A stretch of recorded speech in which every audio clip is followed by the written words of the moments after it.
नमस्कार। मानव विकास की एक अनोखी यात्रा को आज हम इस सेशन में आपके सामने रखने जा रहे हैं। मैं किंशुक शर्मा आप सभी लोगों का स्वागत करता हूं एनालिटिकल स्कूल ऑफ हिस्ट्री के प्लेटफॉर्म से भारतीय इतिहास की इस सीरीज में। उम्मीद है कि ये सीरीज आप सभी लोगों के लिए जो प्रतियोगी परीक्षार्थी हैं, आईएएस या यूपीएससी, वेरियस पीएससी के एग्जामिनेशंस, नेट जेआरएफ के एग्जामिनेशंस की हम बात कर सकते हैं, कॉम्पिटिशन्स की हम बात कर सकते हैं, और स्कूल और कॉलेज लेक्चरशिप का जो परीक्षा होती है उसमें समान रूप से ये सेशंस आपके सामने इंडियन हिस्ट्री की जो सीरीज मैं आपके सामने आज से, जिसको हम प्री हिस्ट्री कल्चर्स या प्रागैतिहासिक संस्कृतियां भी कहते हैं, वहां से आरंभ कर रहा हूं। आप लोग जानते हैं कि आरपीएससी राजस्थान इतिहास का एक सीरीज तो खैर चल ही रहा है। इस अध्याय में हम शुरुआत से बिल्कुल आरंभ कर रहे हैं और अध्याय का जो नाम आपको प्राप्त होता है वो है प्रागैतिहासिक संस्कृतियां। मोटे तौर पर वैश्विक संदर्भ की बात करें तो 30 लाख वर्ष पहले के मानव के दौर की ये वो यात्रा है जिसमें वो एक बड़ा ही असक्षम पत्थर के औजार बनाने वाले पशु से कृषक समुदाय में बदलते सभ्य मानव की जो पूरी यात्रा है वो प्रागैतिहासिक संस्कृति कहलाती है। अब जब हम बात करते हैं, देखो दो शब्द हमारे सामने निकल कर आते हैं। एक तो है आपके सामने प्रागैतिहासिक संस्कृतियां, ठीक है जी, प्रागैतिहासिक संस्कृतियां। और एक, क्योंकि इसी से संबंधित जो बिल्कुल एक और तकनीकी शब्दावली हमारे सामने आती है वो है असल में, याद रखिएगा, पुरातत्व, जिसको हम पुकारते हैं आर्कियोलॉजी के नाम से। अब जब हम बात कर रहे हैं कि 30 लाख वैश्विक संदर्भ में, भारतीय संदर्भ में तो प्रागैतिहास आरंभ होता है मोटे तौर पर 5 लाख 6 लाख वर्ष पूर्व से। लेकिन यदि मैं वैश्विक संदर्भ की बात भी छोड़ दूं कि 30 लाख वर्ष पूर्व, यदि मैं 5-6 लाख वर्ष पहले के मानव की विकास यात्रा की बात आपके सामने आरंभ करूं तो मनुष्य के पास न तो भाषा थी, बोली थी, न तो बोली या भाषा थी, राइट, बोली भाषा है कि न ही उसके पास किसी प्रकार का लिखित साक्ष्य, सवाल ही पैदा नहीं होता, और न ही उसने सभ्यता के ऐसे प्रतिमान गढ़ लिए थे, स्थापित कर लिए थे, निर्मित कर लिए थे कि साहब वो उनके अवशेष या खंडर अपने को प्राप्त हों। तो फिर प्रश्न ये उठता है कि उस दौर के लाखों वर्ष पूर्व के मानव जब इस धरती पर रहा होगा, हमारे आसपास के वातावरण में रहा होगा, तो उसकी जानकारी हम कहाँ से प्राप्त करेंगे? निश्चित तौर पर उसके द्वारा जिन उपकरणों को काम में लिया होगा, जो आज खुदाई से प्राप्त हो रहे हैं, जमीन के अंदर काल के थपेड़ों में दब गए उनके प्रहारों से, उनके माध्यम से हम इतिहास के जिस दौर की जानकारी प्राप्त करते हैं, वो दौर, वो अवधि ही प्रागैतिहास कहलाती है। निश्चित तौर पर जमीन के अंदर दबी हुई वस्तुओं का जो अध्ययन होता है वो पुरातत्व कहलाता है, और उस दौर को हम प्रागैतिहास या पाषाण काल या स्टोन एज या लिथिक एज के नाम से भी पुकारते हैं। अर्थात जहाँ साहित्य मौन हो जाता है वहाँ पुरातत्व का अपने आप महत्व स्थापित हो जाता है। और ये महत्व सबसे पहले जिसने स्थापित किया, प्री हिस्टोरिक इंडिया नामक अपनी पुस्तक में, उन पुरातत्वविद का नाम है स्टुअर्ट पिगट।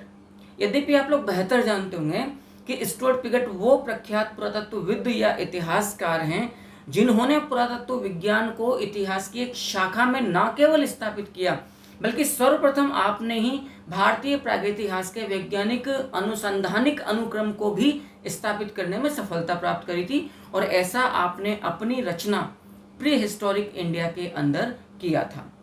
तो आइएगा, सबसे पहले तो हम परिभाषा निकालते हैं। पुरातत्व या आर्कियोलॉजी हम किसे कहते हैं? ये ग्रीक भाषा के दो शब्दों से मिलकर बना है, जिसको हम कहते हैं ऑर्कोइस एंड लोगोस। देखिएगा, तो प्रागैतिहासिक संस्कृतियों की जब हमने बात करी, सबसे पहले उसी की बात अपन आरंभ कर लें। बाकी को लिखने से पहले एक बार इसकी पृष्ठभूमि तो तैयार हो। इसका मतलब ये निकल रहा है कि प्रागैतिहासिक संस्कृति का तात्पर्य क्या है, क्योंकि बात किसकी है, पहले उन तथ्यों को देख लीजिए। बात है आदिम मानव की,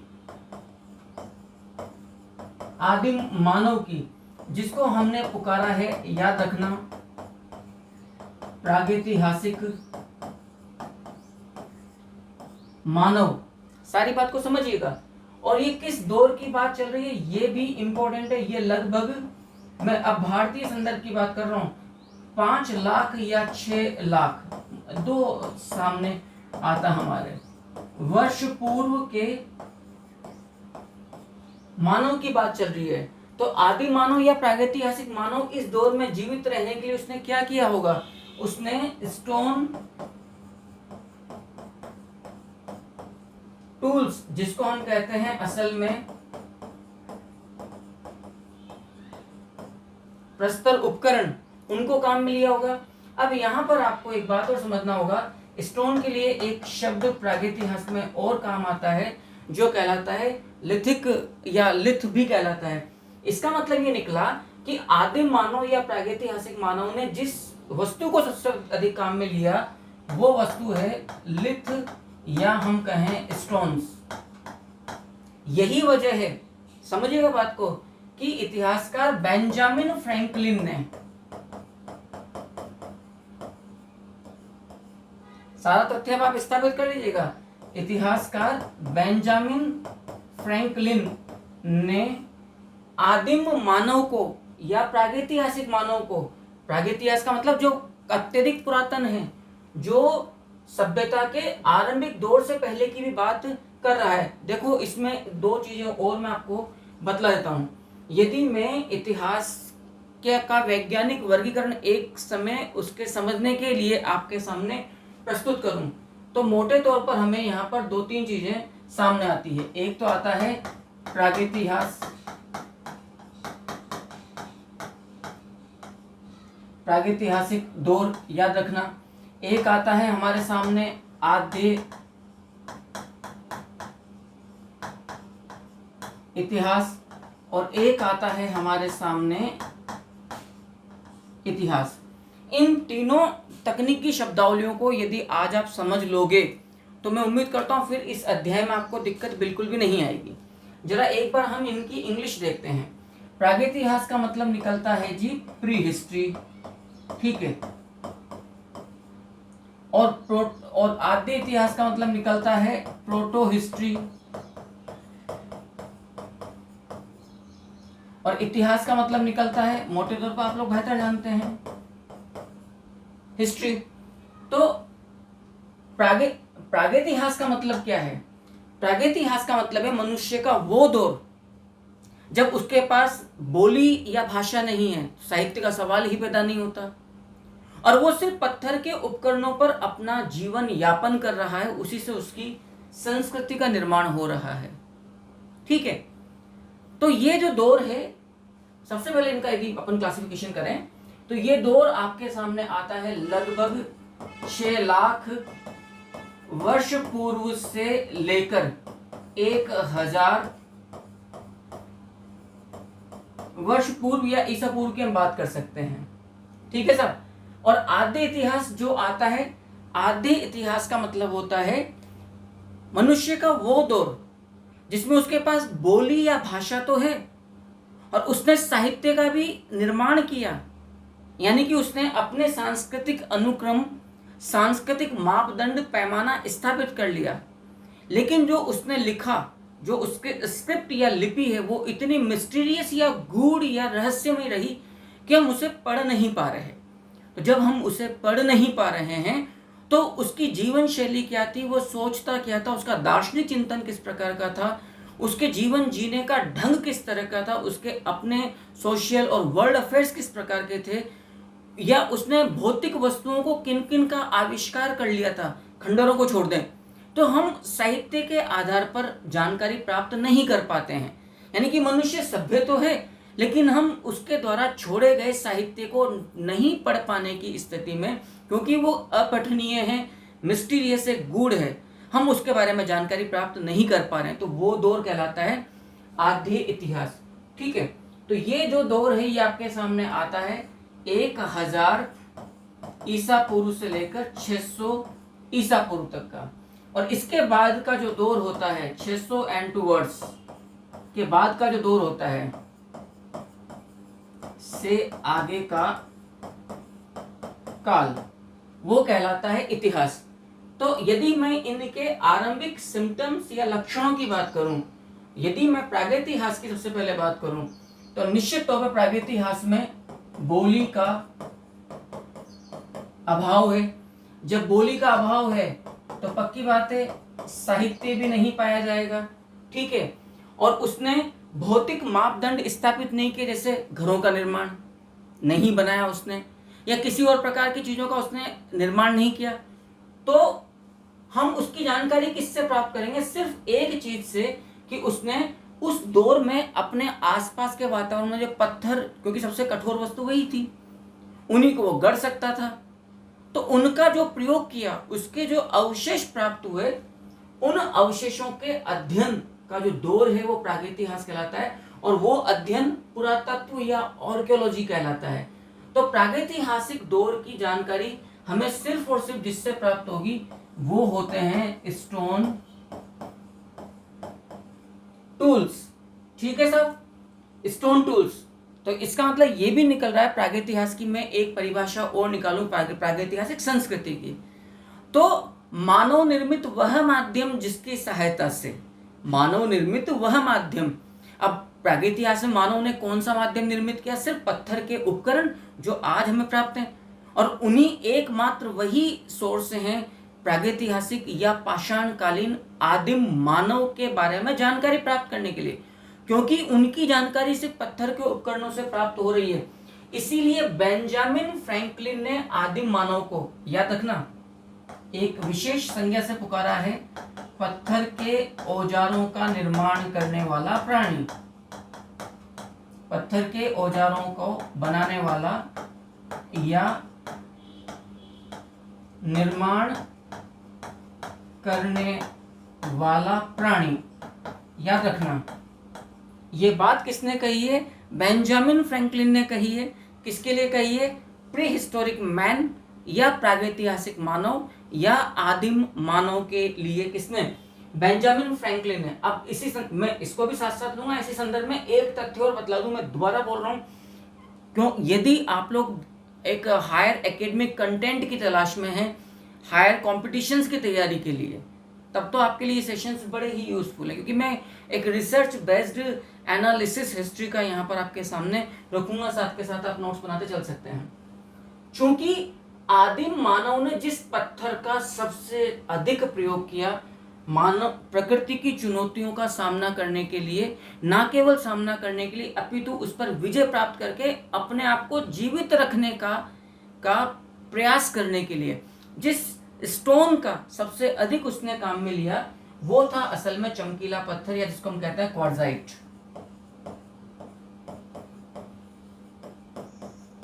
याद रखना, क्वार्ट्जाइट या जिसको हम कहते हैं चमकीला पत्थर। तो इसका मतलब ये निकल रहा है कि आदिम मानव या प्रागैतिहासिक मानव को एक अन्य नाम से और पुकारा गया है, जो कहलाता है चमकीला पत्थर मानव, यानी कि चमकीले पत्थर से औजार बनाने वाला मानव क्वार्ट्जाइट मैन भी कहा जाता है।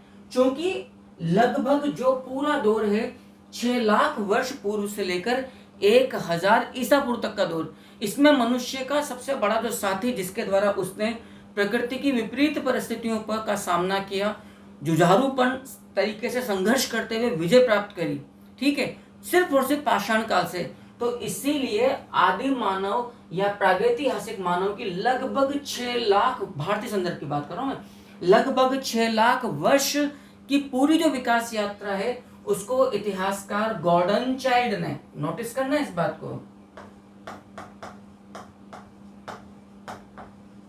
इतिहासकार गॉर्डन चाइल्ड ने एक विशिष्ट नाम से पुकारा है, जिसको कहा जाता है स्टोन रिवॉल्यूशन, पाषाण क्रांति। याद रखना, तो ये प्रश्न भी आता है कि प्रागैतिहासिक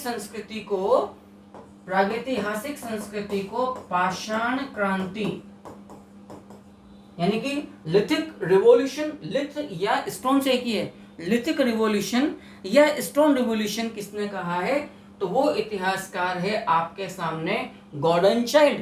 और डीडी कौशाम्बी ने तो, जो दामोदर धर्मानंद कौशाम्बी साहब हैं, उन्होंने तो एक बहुत अच्छी बात और कही है। वो कहते हैं कि प्रागैतिहास को अपने नजरिए से परिभाषित करते हैं कि एक अति असक्षम, पत्थर के औजार बनाने वाले पशु से कृषक समुदायों तक की जो यात्रा है, सभ्य मानव कृषक समुदाय पर निर्भर सभ्य मानव तक की जो पूरी यात्रा का जो दौर है वो प्रागैतिहास है। वही आदिम मानव की यात्रा है, वही असल में प्री हिस्ट्री है।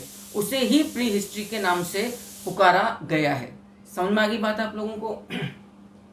ठीक है साहब। तो ये गॉर्डन चाइल्ड, बेंजामिन फ्रैंकलिन, ये बड़े महत्वपूर्ण तथ्य हैं, आप इन्हें लिखते रह सकते हैं। तो इसका मतलब ये निकल रहा है कि प्रागैतिहासिक दौर के बारे में जानकारी प्राप्त करने के जो सोर्सेज हैं वो सिर्फ और सिर्फ स्टोन टूल्स हैं, वो सिर्फ लिथिक टूल्स हैं। क्लियर? अब ये पूरा दौर कितना लंबा है, कितने खंडों में बटा हुआ है, यही तो इस अध्याय के अध्ययन का विषय है। एक बात। दूसरा जो आपके सामने आया, आद्य इतिहास, मोटे तौर पर 1000 ईसा पूर्व से लेकर 600 ईसा पूर्व तक का वो दौर जिसके अंदर, याद रखना हम तथ्य यहां पर निकाल देते हैं, जिसके अंदर भाषा भी है मनुष्य के पास, और उसका लिटरेचर भी है, साहित्य भी है, उसके द्वारा भौतिक वस्तुओं को जो काम में लिया गया था उसके अवशेष भी हमारे पास हैं। ये अवशेष में यथा भवन हो सकते हैं, दैनिक जीवन की वस्तुएं हो सकती हैं, मूर्तियां हो सकती हैं, आप मृदभांड आप इन्हें कह सकते हैं। यद्यपि मैं स्पष्ट कर दूं, मृदभांड या जिसको हम पोट्री आर्ट कहते हैं वो पाषाण काल में आरंभिक तौर पर गढ़ ली गई थी। इसको हम कहते हैं बिना चाक के मृदभांड, बिना रिंग या पहिए के, जो सिर्फ हस्त निर्मित जो अधगढ़ या अधगढ़े जो मृदभांड है। लेकिन जिसको हम मृदभांड कला कहते हैं विशिष्ट तौर पर, वो हमें इसी विशिष्ट तौर पर आद्य इतिहास में जमती हुई नजर आती है। मूर्तियां कह सकते हैं हम, विभिन्न प्रकार की मुहर या सील्स कह सकते हैं। तो ये भौतिक अवशेष के रूप में प्राप्त हो रही हैं। क्लियर? लेकिन सबसे बड़ी बात आद्य इतिहास की क्या है कि साहित्य तो मौजूद है, लेकिन साहित्य इतना गूढ़ या रहस्यमयी है कि हम उसे अपठनीय, यानी कि हम उसे पढ़ नहीं पा रहे हैं। क्लियर? तो भाषा है, भौतिक जीवन मापदंड स्थापित कर लिया मनुष्य ने अपने आप को, सांस्कृतिक तौर पर वेल एस्टेब्लिश्ड कर लिया, but we are not able to read the literature, contemporary literature which was कब किस दौर में लिखा गया? आद्य इतिहास के लगभग इस दौर में लिखा गया। अतः ये दौर कहलाता है आद्य इतिहास। अब आद्य इतिहास के अंदर हमारे सामने दो संस्कृतियां आती हैं। एक संस्कृति तो हम कहते हैं इंडस वैली सिविलाइजेशन, और एक जिसको हम कहते हैं वैदिक सिविलाइजेशन। क्योंकि आद्य इतिहास में जो वैदिक काल था, तो वैदिक काल का जो साहित्य था वो उन्होंने उसका विकास तो कर लिया था, लेकिन उसे कलेक्शन या उसका संग्रहण या उसका संकलन नहीं किया था। समझ में आ गई बात आप लोगों को? वो तो काफी बाद में लिखे, मतलब संकलित तो काफी बाद में किए गए हैं सूक्त वगैरह। शुरुआती दौर पर तो सिर्फ श्रवण परंपरा से ही उन्हें याद रखा गया था, पीढ़ी दर पीढ़ी। क्लियर है? और हम जो सैंधव लिपि है, जो इंडस स्क्रिप्ट है, उसको तो हम आज तक पढ़ ही नहीं पाए हैं, माफ करिएगा, हम पढ़ ही नहीं पाए हैं। तो इंडस वैली सिविलाइजेशन एंड वैदिक सिविलाइजेशन, वैदिक कल्चर, ये प्रोटो हिस्ट्री का हिस्सा बनेंगे। लेकिन जिसको हमने इतिहास का दौर कहा है, जो 600 ईसा पूर्व से आरंभ होता है, असल में इसको कई अन्य नामों से पुकारा गया है। इसको याद रखना, बुद्धिस्ट एरा भी आपने इसको पुकारा है, इसको आपने सेकंड अर्बेनाइजेशन का दौर भी आपने इसे पुकारा है। प्रथम अर्बेनाइजेशन या प्रथम नगरीय, क्योंकि देखिए मैंने आद्य इतिहास के संदर्भ में बात करी कि मानव ने अपने आप को सभ्यता और संस्कृति के मापदंड पर स्थापित कर लिया था, उसके भौतिक अवशेष हैं। तो जिसको हम फर्स्ट अर्बनाइजेशन कल्चर या प्रथम नगरीय संस्कृति कहते हैं, स्पेशली मेहरगढ़ से आरंभ होती, नवपाषाण काल से लेकर इंडस वैली सिविलाइजेशन तक स्टेब्लिश हो जाती है। ये आद्य इतिहास का दौर है। सेकंड जो अर्बनाइजेशन है, द्वितीय नगरीय क्रांति काल जिसको हम कहते हैं, जो कि बुद्धिस्ट एरा या बुद्ध युग कहलाता है। और इसको सोशियो, ये बात भी याद रखना, इसी दौर को जिसको आपने हिस्ट्री का है, इसको सोशियो एंड रिलीजियस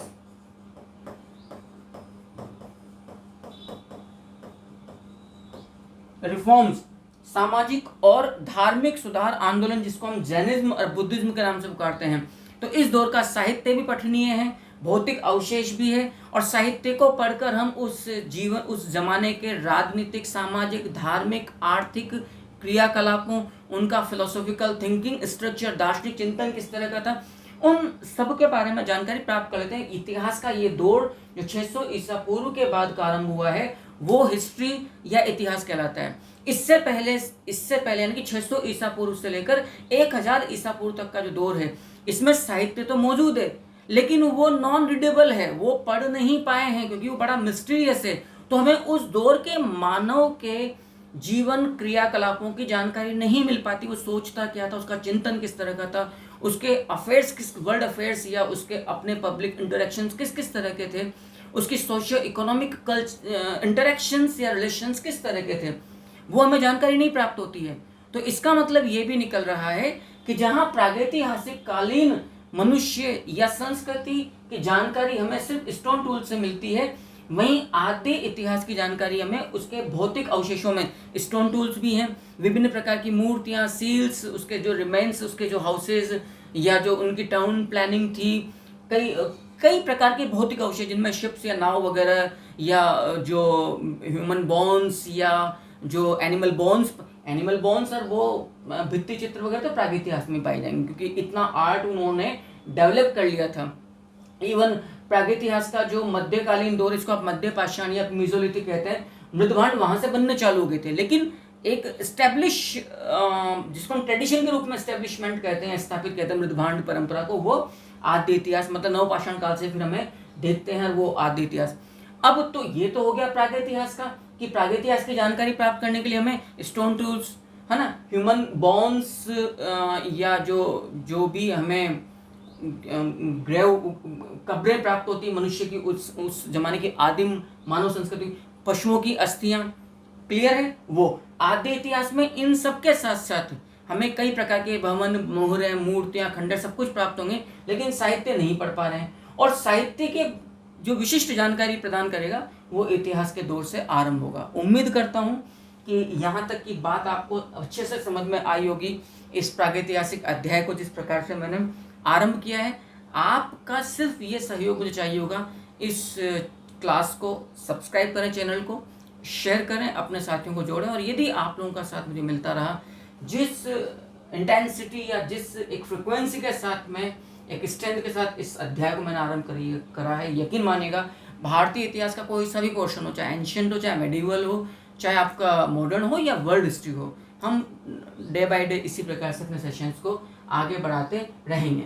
तो इस पूरे थोड़ा सा मैं स्क्रीन आउट हो जाता हूँ ताकि आप लोग जितना आपको उतारना हो यहाँ तक की बात को आप उतार लें, फिर मैं अपनी बात को नेक्स्ट स्लाइड से आपके सामने और आरंभ करता हूँ। तो इसका मतलब ये निकल रहा है कि प्रागैतिहासिक, चलिए पहले एक बार इसको समझ लीजिए, फिर अपनी बात को थोड़ा सा और आगे लेते हैं।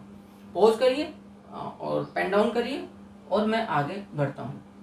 इसका मतलब ये निकल रहा है कि यदि मैं प्रागैतिहासिक मनुष्य के दौर की विशिष्ट बात करूं तो प्रागैतिहास का सीधा संबंध हमारे सामने जिसके साथ निकलता है वो है असल में, याद रखना, प्रागैतिहास को हमने कहा है प्री हिस्ट्री, उसका स्पष्ट संबंध हमारे सामने निकल रहा है किसके साथ, तो वो है पुरातत्व, जिसको हमने पुकारा है आर्कियोलॉजी। क्योंकि प्रागैतिहास जिसको हमने प्री हिस्ट्री कहा है वो मोटे तौर पर 6 लाख वर्ष पूर्व से लेकर 1000 वर्ष पूर्व तक का वो हमारे सामने दौर है। और इस काल में मनुष्य ने या तो जिसको हम कहते हैं एनिमल्स बोन्स, क्लियर, या विभिन्न प्रकार के मानव मैं समझाऊंगा अभी, होमोनिड या जिसको हम ह्यूमन बीइंग पुकारते हैं, उनकी आप बोन्स की बात कर लीजिए, और वेरियस जिसको हम कहते हैं स्टोन टूल्स, और कुछ मात्रा में जब आपको पोट्री या मृदभांड के अवशेष भी हमें प्राप्त होते हैं। तो ये प्रागैतिहास काल के हमें सोर्सेज हैं जिनके द्वारा हम उस जमाने के आदिम मानव या पाषाणकालीन मानव, जिसे बेंजामिन फ्रैंकलिन ने 1778 में पत्थर के औजार बनाने वाला प्राणी पुकारा, इसको पाषाण क्रांति वाला दौर भी कहा गया है। और चूंकि सबसे ज्यादा जिस पत्थर को इन्होंने काम में लिया जीवन जीने के ढंग से, वो असल में क्वार्ट्जाइट या चमकीला पत्थर है, इसलिए इसको चमकीला पत्थर वाला प्राणी भी या मनुष्य भी कहते हैं। इसको हमने कहा है आदिम मानव या प्रागैतिहासिक मानव। अब यदि मैं प्रागैतिहासिक संस्कृति की एक परिभाषा आपके सामने प्रस्तुत करूं तो क्या निकलेगी? इसका मतलब निकला कि मानव निर्मित वह माध्यम जिसके सहायता से, याद रखिएगा, मानव निर्मित वह माध्यम जिसकी सहायता से आदिम मानव या मनुष्य किसी वातावरण विशेष में जीवित रहने का प्रयास करता है। क्लियर है? तो देख लीजिएगा,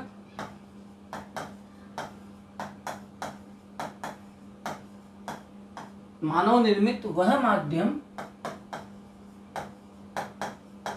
जिसकी सहायता से, नोट्स लिखते रहिएगा साथ के साथ साथ ताकि आपको सुविधा रहे, अच्छे नोट्स आपके तैयार हो जाएं, जिसकी सहायता से वो वातावरण विशेष में जीवित रहने का प्रयास करता है। वो वातावरण विशेष में, याद रखिएगा, जीवित रहने का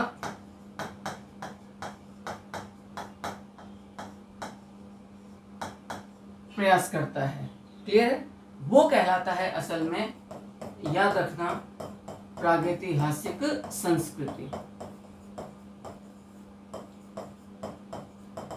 तो प्रागैतिहासिक संस्कृति को यदि आपको परिभाषित करना हो तो बिना किसी परेशानी के आप इजीली इसको कर सकते हैं कि प्रागैतिहासिक संस्कृति का तात्पर्य मानव निर्मित वह माध्यम है जिसकी सहायता से मनुष्य किसी वातावरण विशेष में जीवित रहने का प्रयास करता है। चूंकि ये जानकारी जो प्राप्त होगी इस प्रागैतिहासिक दौर की, वो विशेष तौर पर स्टोन टूल्स, जिनको हम लिथिक टूल्स भी कहते हैं, स्टोन को मैंने पिछली स्लाइड में कहा लिथ नामक शब्द से भी पुकारा गया है। ठीक है, तो लिथिक टूल से प्राप्त करते हैं। अब चूंकि लाखों वर्षों के दौर में, लाखों वर्षों की यात्रा में ये तमाम जो अवशेष हैं, ये पृथ्वी के की जो लेयर्स है, जो अर्थ लेयर्स है, उनमें पृथ्वी की जमीनी जो परतें हैं उनमें दब जाएंगी।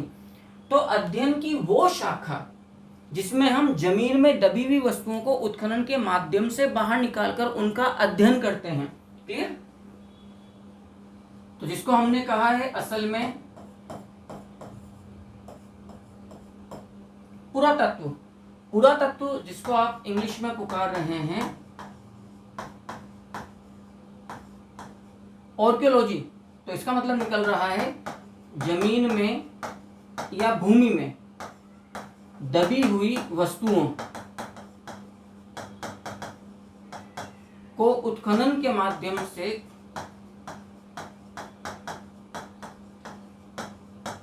प्राप्त करके उनका अध्ययन करने की जो शाखा है वही पुरातत्व या आर्कियोलॉजी कहलाती है। क्लियर? और इसके जो विद्वान होंगे वो कहलाते हैं आर्कियोलॉजिस्ट। आर्कियोलॉजिस्ट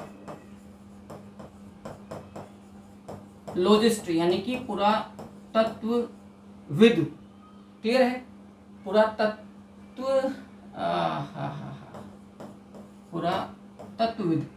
अब ये दो शब्दों से मिलकर बना है ये जो शब्द है आर्कियोलॉजी। एक वर्ड तो है, याद रखना, आर्कोइस। क्लियर? जिसका मतलब होता है ओल्ड या एंशियंट। क्लियर है? आर्कोइस एक शब्द तो ये हो गया जिसका मतलब होता है पुरातन, प्राचीन, ओल्ड, एंशियंट, प्रिमिटिव। और जो लोगोस है उसका मतलब होता है स्टडी। तो लोगोस शब्द का अर्थ है यहां पर स्टडी, और आर्कोइस जो शब्द आपके सामने आ रहा है वो होता है एंशियंट, या जिसको हम कहते हैं आदिम, यानी कि प्रिमिटिव, यानी कि अध्ययन की वो शाखा, द ब्रांच ऑफ स्टडी, अध्ययन की वो शाखा जिसमें जो जमीन में अतीत कालीन लाखों वर्ष पुरानी जो वस्तुएं स्टोन टूल्स में दबे हुए हैं, उनको उत्खनन के द्वारा, एक्सकवेशन के द्वारा प्राप्त करके उनके अध्ययन की जो शाखा होगी वही असल में पुरातत्व विज्ञान कहलाती है। अब प्रश्न ये उठता है कि पुरातत्व विज्ञान को इतिहास का एक शाखा, इतिहास का एक अनुक्रम किसके द्वारा बनाया गया? यानी कि पुरातत्व विज्ञान को इतिहास की अनुसंधान की एक शाखा बनाने वाले जिस पुरातत्वविद का नाम हमारे सामने आता है उनका नाम है, याद रखना, स्टुअर्ट पिगट। पुरातत्व को इतिहास के अध्ययन की एक शाखा बनाने वाले जिस आप ऐतिहासिक विज्ञान या इतिहास वैज्ञानिक की हम बात कर सकते हैं, वो है स्टुअर्ट पिगट, जिनकी पुस्तक है प्री हिस्टोरिक इंडिया।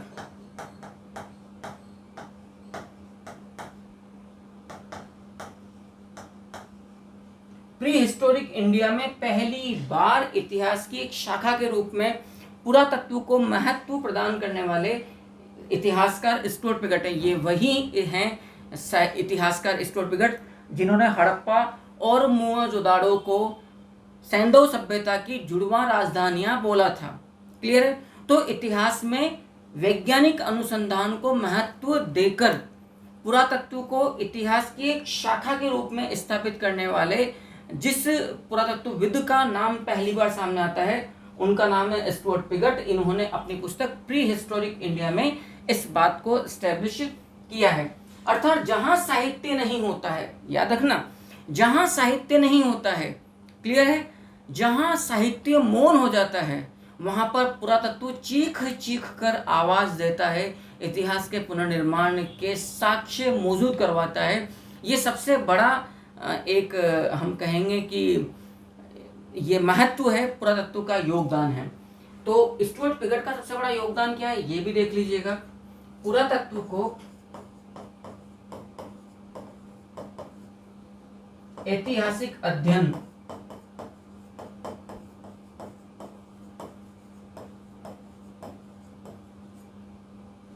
की अनुसंधानिक शाखा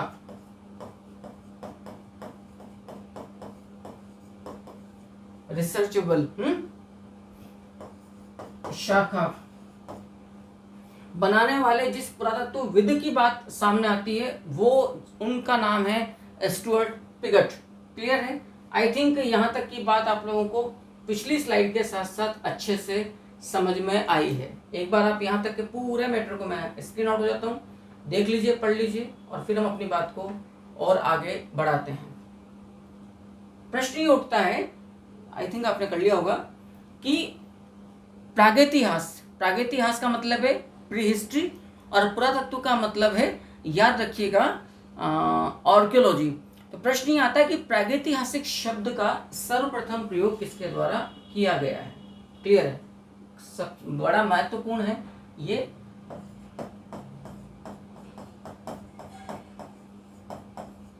प्रागैतिहासिक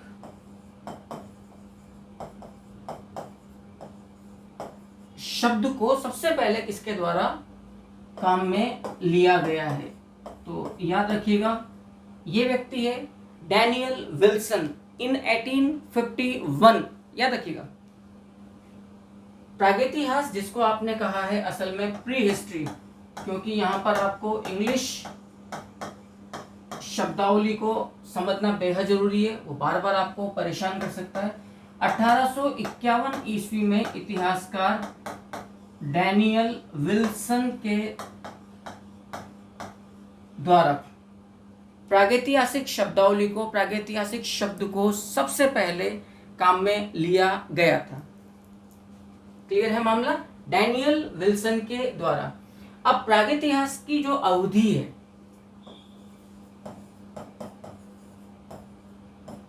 प्रागैतिहास की अवधि के बारे में मैंने भी आपको बतला दिया था। यदि मैं वर्ल्ड के संदर्भ में बात करूं तो वैश्विक संदर्भ में यह अवधि आती है 30 लाख वर्ष पूर्व से लेकर मोटे तौर पर हम जाएंगे 4000 वर्ष पूर्व तक की बात। 4000 या 3000 आप वर्ष पूर्व तक की बात कर सकते हैं। क्लियर, ईसा पूर्व आप कह लीजिए, बीसी कह लीजिए, क्योंकि अब इतना तो बीसी, लेकिन ठीक है आप कह सकते हैं। लेकिन यदि मैं इंडियन रेफरेंस में, भारतीय संदर्भ में बात करूं प्रागैतिहासिक की, तो मोटे तौर पर ये अवधि जाती है 6 लाख या 5 लाख या आप कहें बीसी से लेकर 1000 ईसा पूर्व तक का दौर, ये कहलाता है, याद रखिएगा, प्रागैतिहास। ठीक, प्रागैतिहास को मैंने पहले ही कहा, आप स्टोन एज या लिथिक एज भी कहते हैं, और इसको गॉर्डन चाइल्ड के द्वारा पाषाण क्रांति या स्टोन रिवोल्यूशन भी पुकारा है। तो प्रागैतिहास के यदि मैं अन्य नामों की बात करूं, लिखते चले जाइएगा आप सब लोग, बेहद महत्वपूर्ण ये नोट्स आपके सामने हैं।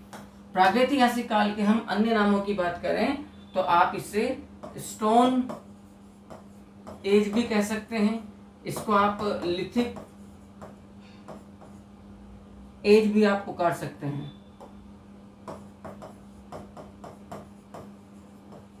और गॉर्डन चाइल्ड के द्वारा तो इसको आप लोग देख ही चुके हैं कि एक जिस संज्ञा के द्वारा इसको पुकारा गया है वो है असल में पाषाण क्रांति। किसके द्वारा बोला गया है तो लिख लीजिएगा, गॉर्डन चाइल्ड। गॉर्डन चाइल्ड ने इसको स्टोन रिवोल्यूशन या पाषाण क्रांति के नाम से भी पुकारा है। क्लियर। अब हमें यदि मैं भारतीय संदर्भ में बात करूं, क्योंकि आदिम मानव या प्रागैतिहासिक मानव को मैंने पहले ही कहा, स्पर्जेट मैन चमकीले पत्थर का मानव कहा है। 1778 में बेंजामिन फ्रैंकलिन इसको मानव को औजार बनाने वाला प्राणी या पत्थर के औजार बनाने वाला प्राणी भी इसको कह सका है। लेकिन जो आज के टाइम पर जिसको हम होमो सैपियन पुकारते हैं, याद रखना, जो सबसे ज़्यादा जो मानव प्रजाति है आधुनिक मानव की, वो है असल में होमो सैपियन। तो इसका आदि पूर्वज इस होमो सैपियन का कौन सा मानव सम है? मानव सम का मतलब होता है वो प्राणी जो आरंभिक तौर पर जिसमें मानव के समान लक्षण नजर आए थे, जैसे आप औरंगुटान, गोरिल्ला, जिसको आप कपी समूह या बंदर समूह के विभिन्न प्राणी कहते हैं, लाखों वर्ष पूर्व इस प्रकार के प्राणियों में वो लक्षण नजर आए थे जो मानव, जो रेस से, जो मानव प्रजाति है उसके सबसे करीब या सबसे अधिक समकक्ष पाए गए हैं। और ये माना गया है कि इसी प्रकार की यात्रा में फिर ये प्राणी धीरे धीरे कई प्रकार की मानव सम यानी कि होमोनिड प्रजातियों में गुजरता हुआ फाइनल जो आधुनिक मानव, जिसको आप होमो सैपियन कहते हैं, वहां तक पहुंचा। तो जो बात आती है कि आधुनिक मानव, क्योंकि आपको इस प्रागैतिहासिक यात्रा में विभिन्न कालखंडों में, विभिन्न दौर में ये भी तो देखना है कि मानव की यात्रा भी किस प्रकार से विकसित हुई है, कौन कौन से पुराने जो प्राणी थे वो आधुनिक मानव में हमें चेंज होते नजर आ रहे हैं। तो आधुनिक मानव जिसको आप कहते हैं, याद रखिएगा, होमो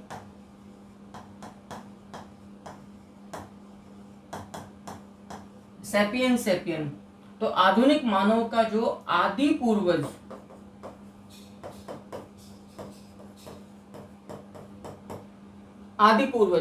की सबसे पहला मानव के सदृश आदि मानव या आद्य मानव या पूर्व मानव प्रजाति कौन सी थी जिससे हमें आधुनिक मानव प्रजाति का विकास होता नजर आ रहा है, तो वो है, याद रखिएगा, ऑस्ट्रेलोपिथेकस।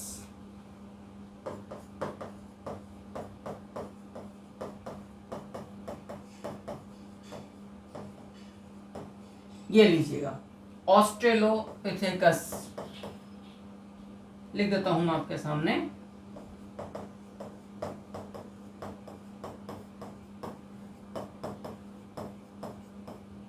वो मानव सम है, वो होमोनिड है, याद रखिएगा, आदि पूर्वज आप कह सकते हैं इसको, या होमोनिड भी पुकार सकते हैं। मैं दोबारा बोल रहा हूं, होमोनिड या मानव सम का मतलब होता है आधुनिक मानव के लक्षण वाला जो आदि मानव सदृश प्राणी है।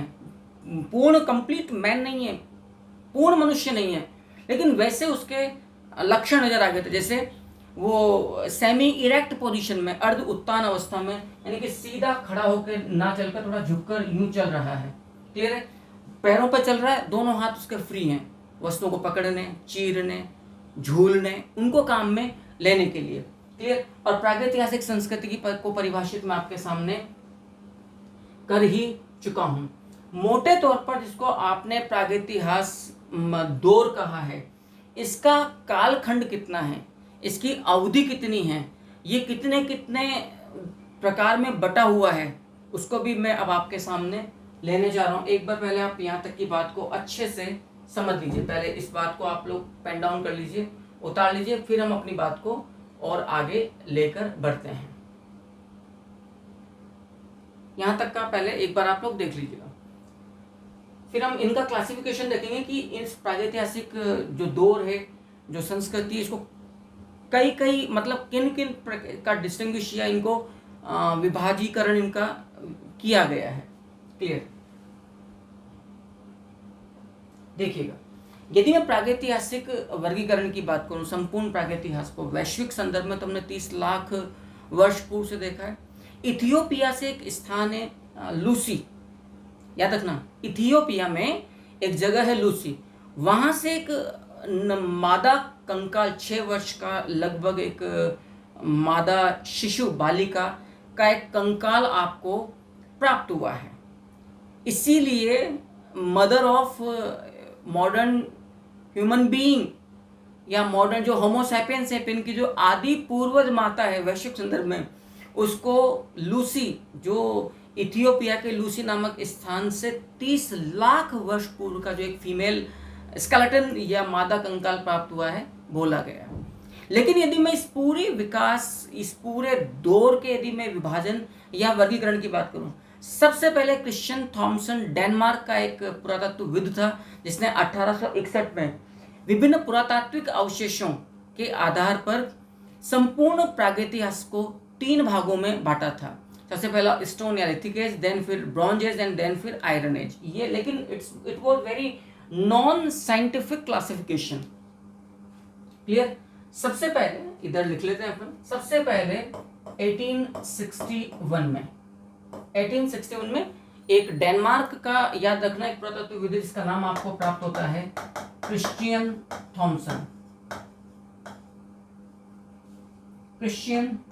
थॉमसन।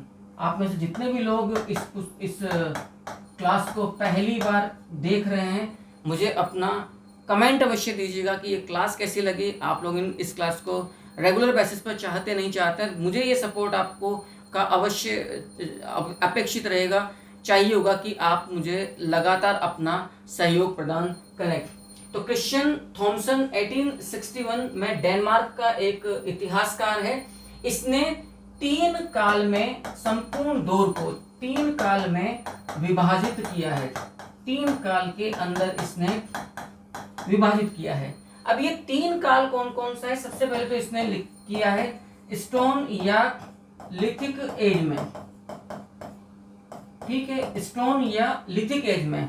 दूसरा इसने किया है ब्रॉन्ज एज में। ब्रॉन्ज का मतलब है, याद रखिएगा इस चीज को, जिसको हम कांस्य युग कहते हैं, ब्रॉन्ज एज, जिसको हमने कहा है कांस्य युग। और तीसरा हमने इसको कहा है आयरन एज हमने इसको बोला है, याद रखिएगा, हमने इसको बोला है iron age. Stone age, bronze age और आयरन एज हमने इसको पुकारा 3 नामों से। लेकिन ये बड़ा ही नॉन साइंटिफिक, संपूर्ण प्रागैतिहास का ये बड़ा ही नॉन साइंटिफिक या अवैज्ञानिक क्लासिफिकेशन है। क्लियर है? क्योंकि इसके अंदर आपने एक तरह से कॉपर एज को पूरी तौर पर नकार दिया है। यद्यपि ब्रॉन्ज एज, कॉपर एज और जो आयरन एज है, ये मेटल एज में आता है क्लासिफिकेशन। इसकी वजह यह है कि पाषाण काल से ही धातु का दौर भी हमें नजर आ जाता है, चाहे वो वैश्विक संदर्भ हो या भारतीय संदर्भ हो, लेकिन वो हमें देखने को मिलता है। लेकिन ठीक है, it was the very first initial classification of entire stone age और लिथिक एज, और जिसको हम प्री हिस्टोरिक एज, जिसको हम प्रागैतिहासिक संस्कृति कहते हैं, which was provided by Christian Thomsen. It was Denmark का ये आर्कियोलॉजिस्ट या पुरातत्वविद था। इसके पश्चात जॉन लुबाक, याद रखिएगा, एक और पुरातत्व या आर्कियोलॉजिस्ट हमारे सामने आता है, लॉर्ड एडेवरी या जॉन लुबाक, जिसने 1865 में, 61 में तो किसके द्वारा किया गया, क्रिश्चियन थॉमसन के द्वारा किया गया, ठीक है।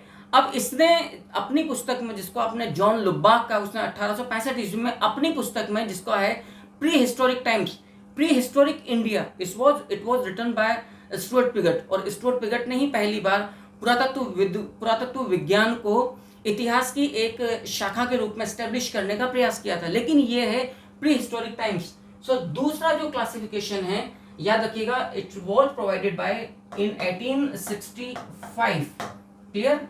और इन सज्जन का नाम आपको प्राप्त होता है जॉन लुबाक, जो दूसरा आपका पुरातत्वविद अपने को प्राप्त होता है। जॉन लुबाक की जो पुस्तक अपने को प्राप्त होती है, याद रखिएगा, वो है प्री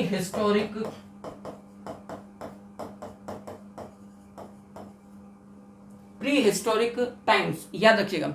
अब जो प्री हिस्टोरिक टाइम्स से इसने क्लासिफिकेशन किया, and it was scientific classification, but ये इनकम्प्लीट क्लासिफिकेशन था, क्योंकि इसने भी, जॉन लुबाक ने भी एक बड़ा ही महत्वपूर्ण जो एरा है, जो युग है, जो दौर है, उसको मिस कर दिया, उसको मतलब एक तरह से उपेक्षित कर दिया। जॉन लुबाक ने अपनी पुस्तक प्री हिस्टोरिक टाइम्स में 1865 में क्रिश्चियन थॉमसन के क्लासिफिकेशन से की तुलना में, कंपैरेटिवली क्रिश्चियन थॉमसन का जो क्लासिफिकेशन था, उससे बेहतर और साइंटिफिक क्लासिफिकेशन प्रस्तुत किया, लेकिन वो इनकम्प्लीट था। इसने दो भाग इसके किए, एक तो है पाषाणकालीन, या जिसको हम कहते हैं पूरा पाषाणकालीन, क्लियर। तो इस पूरे उसको पैलियोलिथिक, यानी कि जिसको हम पुकारेंगे पूरा पाषाणकालीन, पैलियोलिथिक, याद रखिएगा इस चीज को। तो बिल्कुल सही है, पूरा पाषाण काल, संपूर्ण पाषाण काल का, या प्री हिस्टोरिक का, या प्री हिस्ट्री का, या प्रागैतिहास का, या पाषाण काल का सबसे जो आरंभिक दौर है, वो पैलियोलिथिक या प्लीस्टोसीन एज कहलाता है। सबसे आरंभिक जो है, मतलब वैश्विक संदर्भ में 30 लाख वर्ष पूर्व का यदि हम बिल्कुल उच्चतम सीमा को छू दें, और भारतीय संदर्भ में यदि हम 5 लाख 6 लाख की जो उच्चतम बिल्कुल सीमा है उसको छू दें, तो पूरा वो दौर तो कहलाता है पूरा पाषाण या पैलियोलिथिक। और जो दूसरा दौर है वो इन्होंने रखा नव पाषाण, राइट, बिल्कुल ठीक है, जो कहलाता है नियोलिथिक, क्लियर है। तो पूरा पाषाण इन्होंने रखा पैलियोलिथिक, और दूसरा जो रखा वो रखा नव पाषाण, यानी कि नियोलिथिक।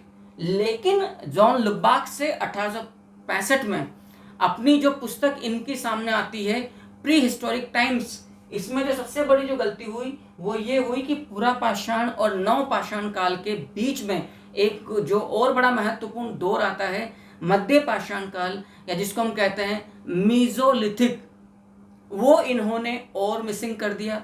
सो जो क्लासिफिकेशन दिया गया जॉन लुबाक के द्वारा, ये इनकम्प्लीट क्लासिफिकेशन था, ठीक है।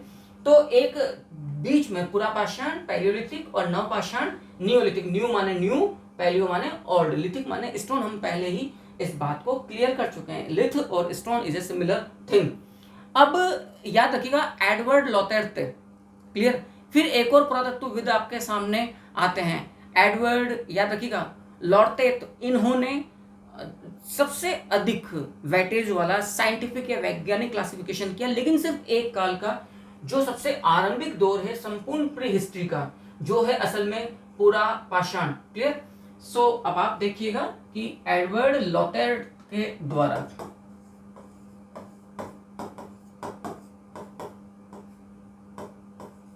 एडवर्ड लॉतेर्ट ने जो क्लासिफिकेशन दिया, वो क्लासिफिकेशन दिया है सिर्फ और सिर्फ किसका, पैलियोलिथिक एज का, क्लियर। अब यदि मैं भारतीय संदर्भ में, मतलब वैश्विक संदर्भ में बात करूं, तो वैश्विक संदर्भ में ये 30 लाख ईसा पूर्व से आरंभ होकर 1.5 लाख ईसा पूर्व तक का पूरा दौर आता है, इसको हम पुरापाषाण या पैलियोलिथिक दौर कहते हैं। समझ लीजिएगा इस बात को आप लोग, पुरापाषाण, क्योंकि पुरापाषाण या संपूर्ण पैलियोलिथिक की जो जलवायु थी, का जो क्लाइमेट था, वो एक विशेष नाम से पुकारा जाता है, जिसको हम कहते हैं प्लीस्टोसीन, अत्यंत नूतन युग। इसीलिए पैलियोलिथिक एज को आप प्लीस्टोसीन एज के नाम से भी, प्लीस्टोसीन युग, संभवतः अत्यंत नूतन युग के नाम से भी हिंदी में जो है उसको पुकारा जाता है।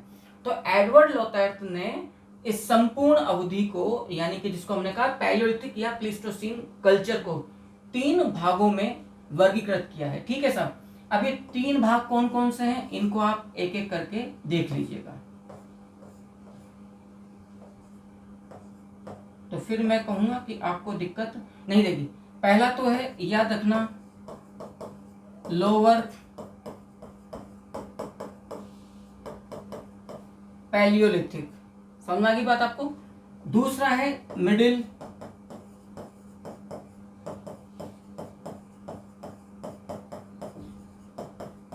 पैलियोलिथिक, और तीसरा है अपर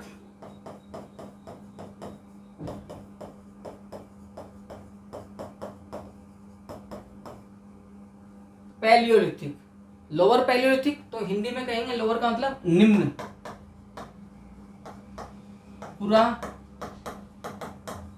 पाषाण middle, Madhya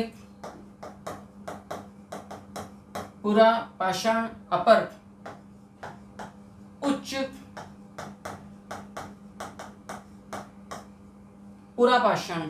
so the classification which was given by Edward Lartet, specially किसका, पैलियोलिथिक दौर का, प्लीस्टोसीन एज का, lower Palaeolithic, middle Palaeolithic and upper Palaeolithic.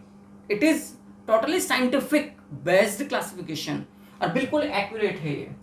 सो मैं उम्मीद करता हूँ कि इस सेशन में आप लोगों को एक तरह का इंट्रोडक्टरी पार्ट प्राप्त हो गया होगा। स्टोन एज या लिथिक एज का एक छोटा सा संक्षिप्त तो नहीं है, लंबी क्लास हो गई है, लेकिन फिर भी आपको एक बैकग्राउंड समझ में आया होगा कि हमें किस रूप में आगे बढ़ना है। यदि आपको ये पूरा सेशन इंटरेस्टिंग लगा, काफ़ी नॉलेजेबल लगा, और एकेडमिक हायर कंपटीशन का जो एक रिक्वायर्ड एकेडमिक कंटेंट होता है, तो उससे फुलफिल या रिच लगा, समृद्ध लगा, काफ़ी उससे भरा हुआ लगा, तो प्लीज़ आप मुझे कमेंट करके अवश्य बतलाइएगा। ये जो कमेंट आपके मुझे मिलेंगे, जो आपके शब्द मुझे मिलेंगे, वो मुझे प्रोत्साहित करेंगे कि इस तरह की हाई वेटेज, एकेडमिक वेटेज वाली क्लासेज आपको और मिलती रहे।